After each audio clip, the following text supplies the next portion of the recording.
Hi guys, welcome to another Source Sounds video. Quick run through on this Mini. We've done a CarPlay upgrade and an Audison audio upgrade in this. I'm going to show you inside it now what we've done. We've done a reverse camera, wireless CarPlay. It's a really cool system. Right, so that's the back of the vehicle and that's the reverse camera, really fitted in well there.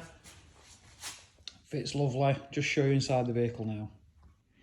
Right, so we're now inside the vehicle. This will work with the factory steering wheel controls.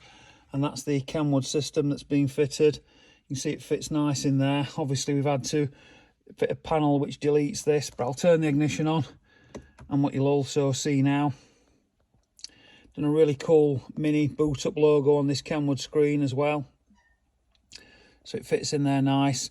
We've managed to obviously retain the factory aerials for AM, FM and DAB.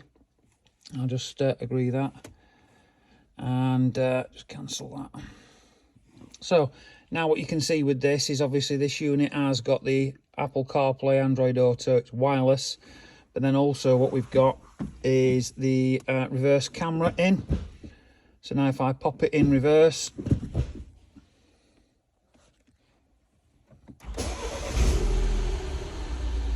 then we've got the rear view camera there, and take it out of reverse, obviously the camera comes off. So for further information on upgrading your vehicle to add CarPlay, give the specialists at Source a call on 0114 257 1550. Thank you for watching.